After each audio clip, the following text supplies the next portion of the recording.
जयपुर में आयोजित हो रहे गौ महाकुंभ में आपको सीधे लिए चलते हैं। क्योंकि अगर आप ये देखोगे तो गौ कल्पना नहीं हुआ है। मैं उन सभी को जिन्होंने इसमें हिस्सा लिया है और जिन्होंने ये कार्यक्रम आयोजित किया है, मैं उन सभी को बहुत बहुत शुभकामनाएं देता हूं, बहुत बहुत बधाई देना चाहता हूं। क्योंकि अगर आप ये देखोगे तो ये मन की कल्पना नहीं है, ये एक हमारी संस्कृति से जुड़ा हुआ बहुत बड़ा काम आप लोगों ने किया है। मित्रों, जब हम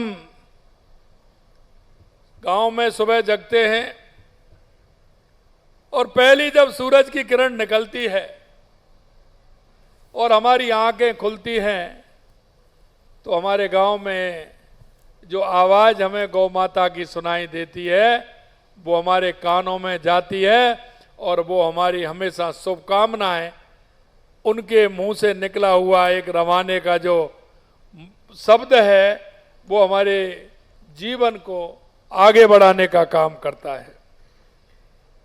ये केवल आवाज नहीं बल्कि हमारी सनातन संस्कृति की आत्मा की पुकार होती है।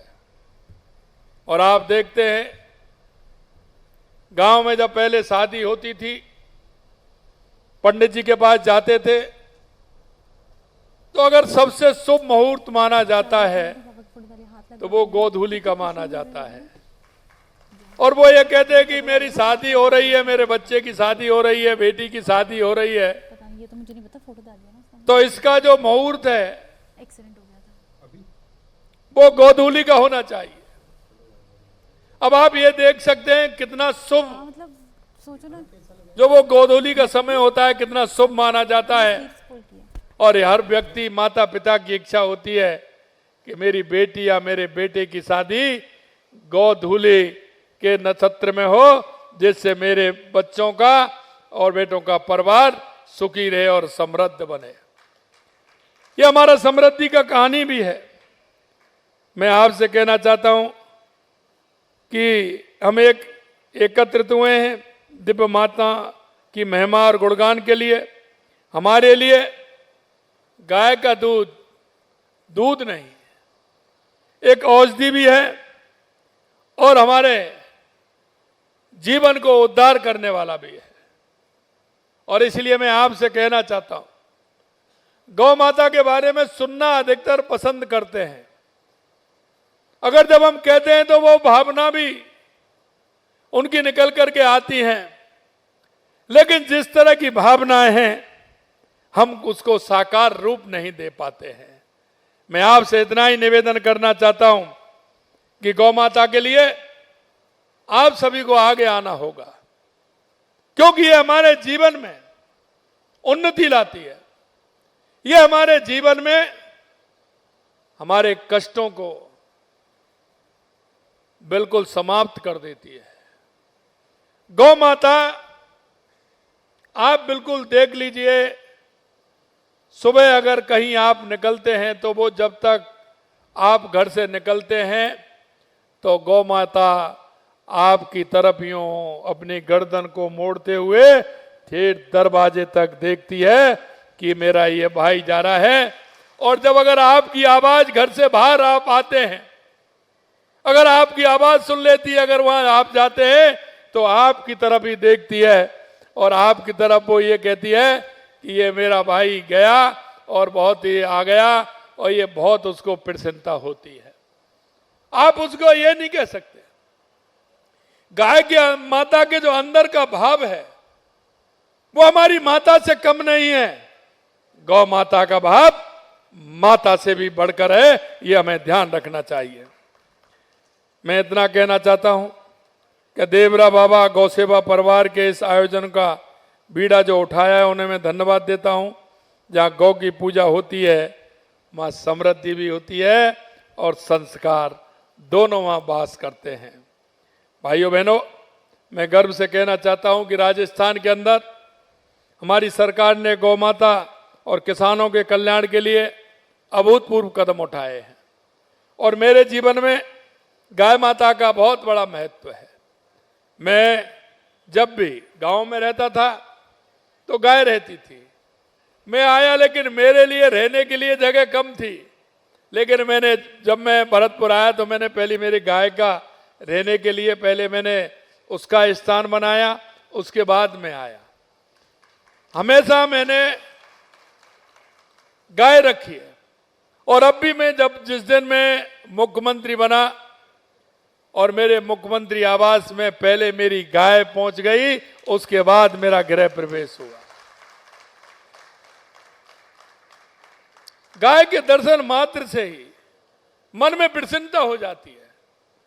सुबह जग करके अगर गाय माता के आपके दर्शन हो गए तो उससे बड़ा और कोई नहीं है। क्योंकि मैं आपको कहना चाहता हूं, हम आप आज के युग में आ गए, लेकिन हमारे बुजुर्गों से, हमारे पूर्वजों से अगर आप पूछोगे तो हमारी समृद्धि का कारण हमारी गौ माता और हमारा गौवंश रहा है। हमने देखा है गांव के अंदर, हम देखते थे जब पहली आषाढ़ की बारिश होती थी, पहली बारिश होती थी, हम देखते थे जब खेती की बुवाई के लिए जाते थे, गाय माता जब हमारी होती थी गाय माता का पूजन करते थे। अब जब बैल आते थे तो घर के आगे आगे खड़े हो जाते थे, माता बहनें हमारी घर से निकलती थी, वो जो बोने के लिए जाते थे उसका भी पूजन करती थी और सर पर जो बीज होता था उसकी भी पूजन करती थी, उन बैलों का भी पूजन करती थी। और वो बैल जब जाते थे तो माएं गीत गाती थी कि हमारी समृद्धि का स्वरूप है। बदलते परिवेश में कुछ अंतर आया है, लेकिन मैं आपसे एक बात ही कहना चाहता हूं, आप गाय माता को हमेशा समृद्धि के रूप में देखिए, आर्थिक मजबूती के रूप में देखिए। किसान भाई मेरे हैं यहाँ, जगबीर जी बैठे हैं और भी कई हमारे किसान भाई बैठे हैं। किसान को खेती में तो बचता है, लेकिन हमारे जो गौवंश है उसको भी आप देखते हैं गौधन के रूप में देखते हैं। वो हमारा धन है और हमारे आर्थिक मजबूती में हमारे उसका बहुत बड़ा योगदान है। इसलिए तो हम गौपालक हैं, क्योंकि भगवान वसुदेव के कितने थे? 12 लाख। भगवान वसुदेव के 12 लाख थे। 12 लाख नंदी जी के 9 लाख थे। उन लोगों ने गाय को पाला था और भगवान का नाम भी गौपालक हो गया। भगवान ने उन गायों को किस रूप में देखा आप सभी देख सकते हैं। जब भगवान देख सकते हैं तो हमने हमारा भी विचार करना चाहिए और गौ माता को जो हमारा समर्पण है वो हमें करना चाहिए। सबसे पहले गाय को रोटी घर में बनती थी कि नहीं बनती थी? पहले हमारी माता बहनें जब खाना बनाती थी तो पहली चपाती किसको जाती थी? गौ माता को जाती थी कि नहीं जाती थी? पहली चपाती हमारी जो होती थी उसको चंदिया बोलते थे, चंदिया ही बोलते हैं ना, उसको बोलते थे। और पहली जो रोटी होती थी वो गाय माता के लिए होती थी और उसको गाय माता को दे करके आते थे। आज गैस का चूल्हा है, गाय कहीं है नहीं, तो कुछ के घरों में तो वो गौ माता की रोटी भी नहीं बनती होगी। मैं आपसे इतना ही कहना चाहता हूं, हमारे घर में जो गौ माता की रोटी बनती है आप उसका अनुमान लगा करके ही, अगर महीने के हिसाब से, साल के हिसाब से, अगर कहीं ना कहीं गौशाला में गौ माता को आप अगर समर्पण करेंगे तो निश्चित रूप से गौ माता का आशीर्वाद आपको मिलेगा। आप अपने जन्मदिन पर, आप अपने शादी की सालगिरह पर आप कहां जाते हैं? आप कहीं नहीं मत जाइए, आप किसी भी गौशाला में जाइए, आपको बहुत बड़ा सुकून मिलेगा, बहुत बड़ा सुकून मिलेगा।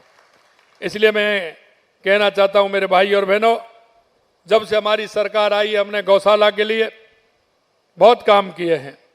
हमारी सरकार ने गौसड़क संवर्धन योजना के लिए 2,751 करोड़ रुपए राशि का अनुदान भी दिया है।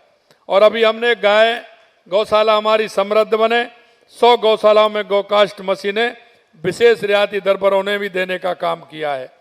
प्रत्येक पंजीकृत गौशाला को मेरे से कहा था, हमारे कई गौशाला वाले आए थे, क्योंकि 35 रुपए थे पहले। उन्होंने कहा कि साहब 5 रुपए 8 रुपए बढ़ा दीजिए। मैंने 5 रुपए 8 रुपए क्यों बढ़ा दें, जितना गाय का भोजन होता है उतना करेंगे। हमने 50 रुपए गाय के लिए किया और 25 रुपए प्रतिदिन हमने बछड़े के लिए और 50 रुपए गाय के लिए किया। 341 गौशालाओं में आधारभूत सुविधाओं का निर्माण कराया गया। नंदीशाला सहभागिता योजना के तहत पंचायत स्तर पर आधारभूत संपत्तियों के निर्माण के लिए 62 करोड़ रुपए से अधिक राशि आवंटित की गई। हमारी प्रतिबद्धता का ये प्रमाण है कि लगातार हम गाय की सेवा के लिए काम कर रहे हैं। यही नहीं, किसान एवं पशुपालक हमारे अन्नदाता और पोषणदाता दूध उत्पादकों को सही मूल्य मिले, इसकी व्यवस्था के लिए दूध के लिए औसतन 864 रुपए प्रति किलो फैट का मूल्य सुनिश्चित किया गया। मुख्यमंत्री दुग्ध उत्पादक प्रोत्साहन योजना के तहत 500 करोड़ रुपए का प्रावधान किया गया है। योजना के तहत 468 करोड़ रुपए डीबीटी के माध्यम से हस्तांतरित किए जा चुके हैं। और हमने किसानों की समृद्धि के लिए तो किसान सम्मान निधि की है। देश के यशस्वी प्रधानमंत्री नरेंद्र मोदी जी ने किसानों के लिए किसान सम्मान निधि की है। हमने भी उस किसान सम्मान निधि को डबल करने का काम किया है। हमने पहले 6,000 से 8,000 की, अब 9,000 कर दी। आने वाले समय में चरणबद्ध तरीके से हम भी उसको बढ़ा करके 12,000 करेंगे। 6,000 से 12,000 हमारी वो हो जाएगी। और इसी तरह से हमने राजस्थान में गौपालक क्रेडिट कार्ड भी देने का काम किया है। पहले हमने 1 लाख रुपए गौपालक क्रेडिट कार्ड के लिए दिया था। उसमें कुछ नहीं करना है, उसमें जमीन को भी उसमें नहीं लिखना है, कुछ नहीं करना है। आपको सिर्फ गौपालक कार्ड के लिए 1.5 लाख रुपए मिलेगा, जिससे गाय खरीदिए, घर में बच्चों को दूध पिलाइए, जिससे आने वाली पीढ़ी हमारी समृद्ध हो, मजबूत हो। इसके लिए भी हमने काम किया है। और आपने देखा होगा अभी हमने एक निर्णय और किया है, क्योंकि छोटी खेती होती है, जो लघु सीमांत होते हैं, किसान होते हैं, उन पर ट्रैक्टर नहीं होता है, उनके लिए भी हमने काम किया है। हमने कहा है जो बैलों से खेती करेगा उसके लिए हमारी सरकार 30,000 रुपए का अनुदान देगी। और मैं आपसे कहना चाहता हूं, जहां छोटी खेती वाला हमारा जैसे बांसवाड़ा, डूंगरपुर, प्रतापगढ़, सलूम्बर, उदयपुर में हमारे ये लोग काफी संख्या में बैलों की खेती के माध्यम से हमारे जो अनुदान दिया उसके माध्यम से खेती करने लगे हैं। और मैं आपको यही कहना चाहता हूं कि उन लोगों को, क्योंकि बहुत बड़ा सहारा होता है। अभी हमारे संजय जी बता रहे थे कि ये खेती में भी समृद्धि है। अरे मैं आपसे कहना चाहता हूं, जहां गाय या हमारा बैल अगर है तो वो अगर रहेगा तो उसका जो गोबर है वो हमारे इस खाद से कई गुना काम करता है और कई